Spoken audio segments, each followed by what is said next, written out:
అయ్యా, గతంలో మొన్న మీడియా సమావేశం జరిగినప్పుడు దానికి ముందు వాట్సాప్లో వారు వైఎన్జీ వారు డబ్బులు కాసుపడుతున్నామని ఒకసారి ఆ మీడియాలో ప్రకటించారండి. అది వాట్సాప్లో అందరికీ మెసేజ్ పెట్టారండి. దాని తర్వాత 18/8/2026 నాడు ప్రెస్ మీట్ పెట్టి మళ్ళా డబ్బులు ఇచ్చాము, ఎవరికో 11 లక్షలు ఇచ్చామని చెప్తున్నారండి. అయ్యా, మీడియా వారి ముందు ఈ మాట స్వయంగా వాళ్ళే ఒప్పుకున్నారండి. పడాల శ్రీని గారికి 11 లక్షలు ఇచ్చామని చెప్పారండి. ఆ పడాల శ్రీని గారికి ఇచ్చామని చెప్పి వారే ఖాళీ చేయించి ఇచ్చారని చెప్పారండి. ఆ రోజు శంకుస్థాపన రోజు నేను వెళ్తే అది ఆఫ్ చేయమని తెలిసి ఆఫ్ చేయడానికి నేను వెళ్తే ముసలివాడిని కూడా చూడకుండా, నాకు 66 సంవత్సరాలు ముసలివాడిని కూడా చూడకుండా 40 మంది చేత నన్ను కొట్టించారండి. అయినా నేను ఏ పోలీస్ స్టేషన్కి వెళ్ళలేదండి. అదేమైనా వెళ్తే మళ్ళీ వేరే వెసల్లో పెట్టి నా కళాశాల నాకు దూరం అయిపోతుంది, బిడ్డలకి దారి ఉండదన్న ఉద్దేశంతో నేను కంప్లైంట్ కూడా చేయలేదండి. అందుకు ఇచ్చారేమోనండి ఆయన 11 లక్షలు. దాని విషయం మనకి తెలియదండి. ఈరోజు వాళ్ళకి ఇచ్చారంటున్నారు. మళ్ళా అదే నోటు మాటతోటి శివుడి బొమ్మకి 5 లక్షలు ఇచ్చాం, కందకం సంబరానికి 4 లక్షలు ఇచ్చామని చెప్తున్నారండి. వీడి మాటతోటే మళ్ళా సీనికి ఇచ్చామంటున్నారు, తిరిగి 9 లక్షలు ఇచ్చేసేది తిరిగి అంటున్నారు, 5 లక్షలు శివుడి బొమ్మకి ఇచ్చామంటున్నారు, 4 లక్షలు కందకం సంబరానికి ఇచ్చామంటున్నారు. శివుడి బొమ్మకి ఎవరు ఇవ్వక్కర్లేదండి. అది ఓడి నుంచో బోర్డు సిటీలోనే బోర్డు డబ్బు వస్తుందండి. అంటే డొనేషన్ బోర్డు వస్తాయండి. దానికి ఇన్నాళ్ళు బట్టి మీరే సాయం చేస్తున్నారా? ఎవరు చేయక్కర్లేదండి. అలాగే కందకం సంబరం కొన్ని 100 సంవత్సరాల నుంచి జరుగుతుందండి. దానికి ఎవరు డొనేషన్ ఇవ్వక్కర్లేదండి. ప్రతి సంవత్సరం వాళ్ళే జరుపుకుంటున్నారు. ఏంటి డబ్బు ఇచ్చామంటున్నారండి. డబ్బు ఎలా ఇచ్చారండి? క్యాష్ రూపంలో ఇచ్చారటండి. అంటే ఇన్కమ్ ట్యాక్స్ ఏమి లేకుండా ఎలా ఇచ్చారో నాకు అర్థమవుతుంది లేదండి. చెక్ రూపంలో ఇస్తారు. ఎవరైనా డొనేషన్ ఇచ్చినా ఏమి ఇచ్చినా క్యాష్ ఇచ్చామంటున్నారండి. అయ్యా, అలాగే ఇది మా స్థలం అంటున్నారండి. ఇది మా స్థలం, మేము వాళ్ళకి కళాశాలకి ఇచ్చామని అంటున్నారండి. కళాశాలకి వారిచ్చేది ఏంటంటే అసలు వారేమి ఇవ్వలేదండి. మాకు వాళ్ళ దానికే కాగితాలు లేవండి, వాళ్ళ దానికే డాక్యుమెంట్స్ లేవు. అటువంటిది మాకు వాళ్ళు ఇవ్వడం ఏంటండి? కొంచెంసేపు కళాశాలలు మేము ఇచ్చామంటున్నారు, కొంచెంసేపు మున్సిపాలిటీ అంటున్నారండి. అసలు వైఎన్ఈకే కాగితాలు లేవండి.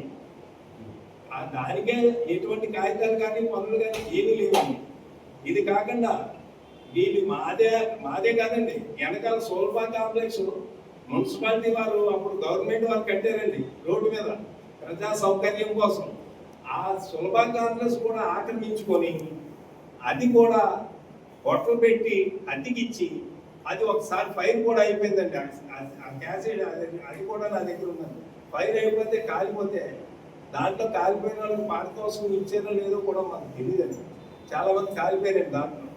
అది అయిపోయిందండి. మళ్ళీ ఇప్పుడు బాగు చేసి అదే మళ్ళా హోటల్ కింద అద్దెకిచ్చారండి. ఇలాగా వాళ్ళు చేసిన ఏదైనా ఆక్రమించేస్తారండి. డబ్బులు నవ్వులు ఏదంటే అది చెల్లుతుందండి. మా పోతుల వీరాస్వామి గారి వేమ కళాశాల అంటే 52 సంవత్సరాల కానించి 1952 సంవత్సరాల కానించి చరిత్ర కలిగిన కళాశాల అండి. ఈరోజు మమ్మల్ని ఇలాగా వీధిపాలు చేసి ఇన్ని చేస్తారండి. అయ్యా, వాళ్ళ దగ్గర డాక్యుమెంట్స్ ఉంటే ఇప్పుడు కమిషనర్ గారి దగ్గరికి వెళ్ళామండి.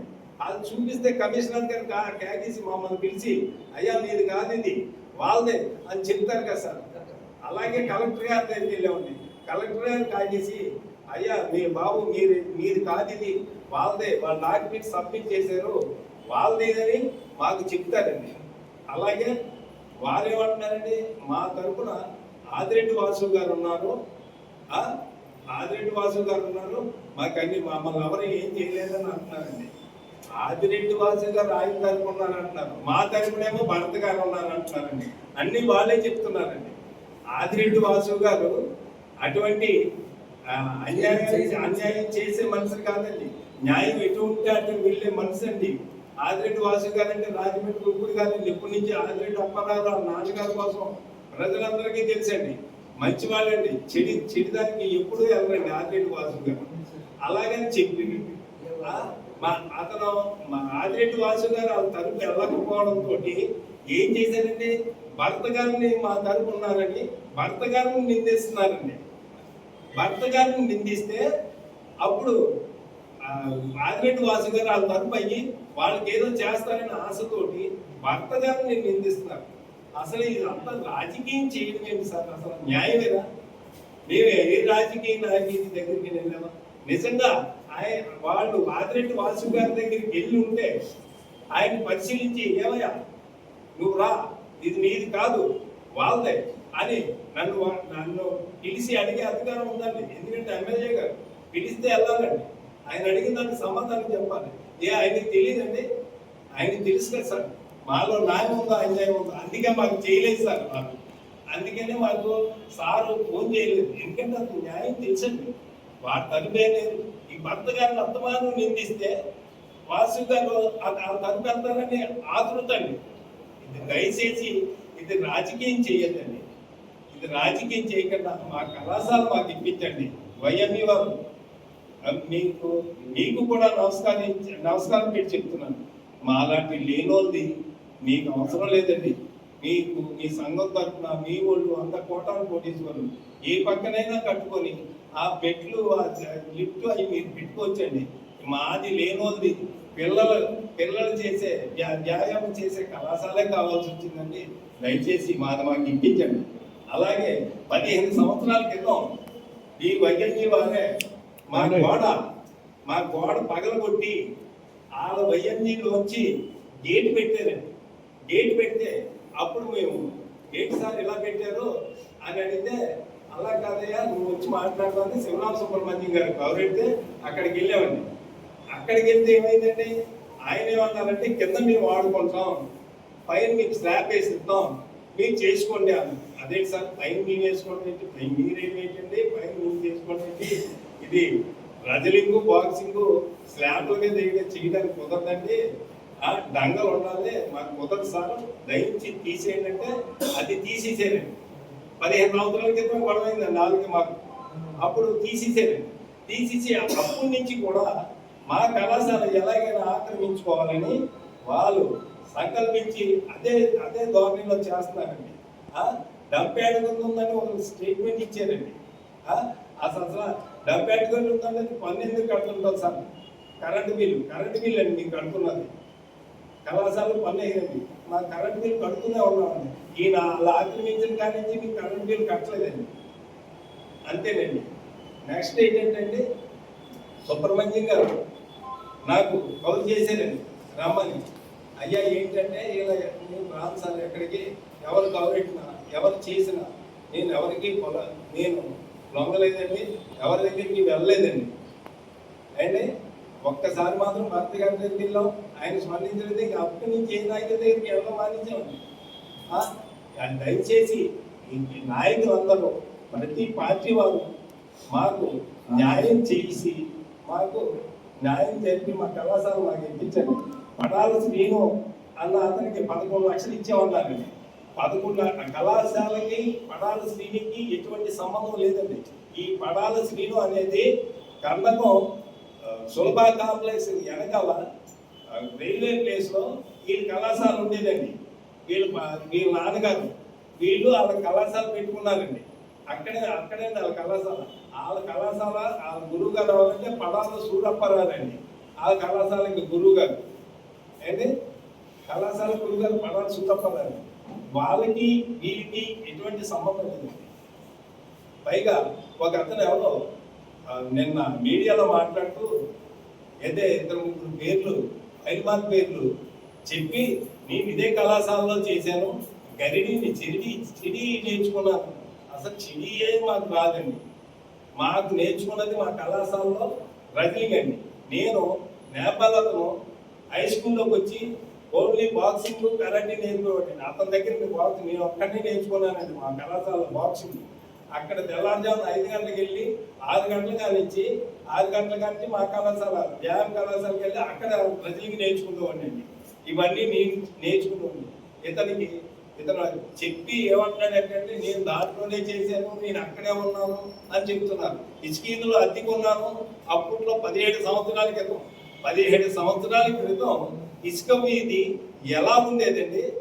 ఒక సామాన్యుడు నడిచే వీధి అది. ఒక పరువు మర్యాద గలవాడు ఎవడైనా నడిచి కూడా అక్కడ ఏమండి ఆ వీధి ఎలా ఉండేదండి? అక్కడ అద్దెకున్నానని చెప్తున్నాను. ఒక నిజాన్ని కప్పవచ్చులాంటిది ఇన్ని అబద్ధాలు నాయకులు పేరు చెప్పి ఇది రాజకీయం చేసి ఒక భర్త గారిని తిట్టడం, భర్త గారిని తిడితేనేమో వాసు గారిని గలవ చేసుకుంటానన్నా వాళ్ళ ఉద్దేశం అండి. ఏ రోజు ఇప్పుడు వాళ్ళు కమిషనర్ గారి దగ్గరికి వెళ్ళాం, కలెక్టర్ గారి దగ్గరికి వెళ్ళాం అన్నారండి మమ్మల్ని.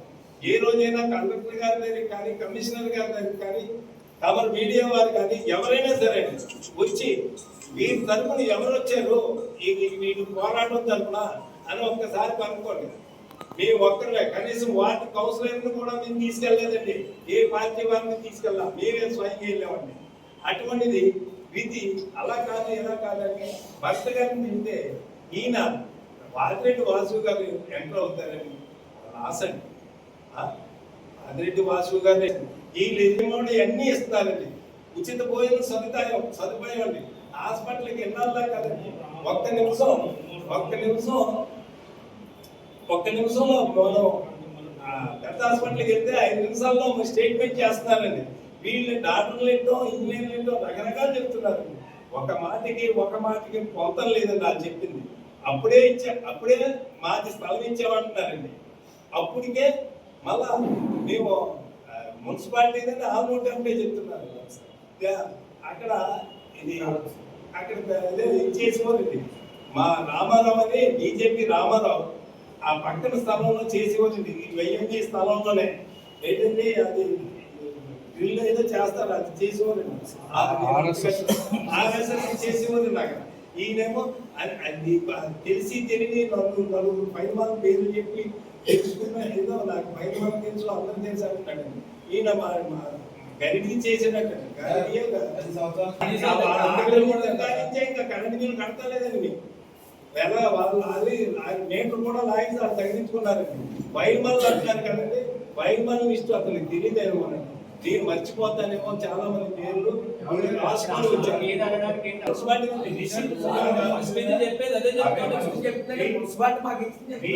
కూడా ఇచ్చేసారు. తమరికి చెప్పి విన్నవించుకుంటున్నారు. మీడియా వాళ్ళందరికీ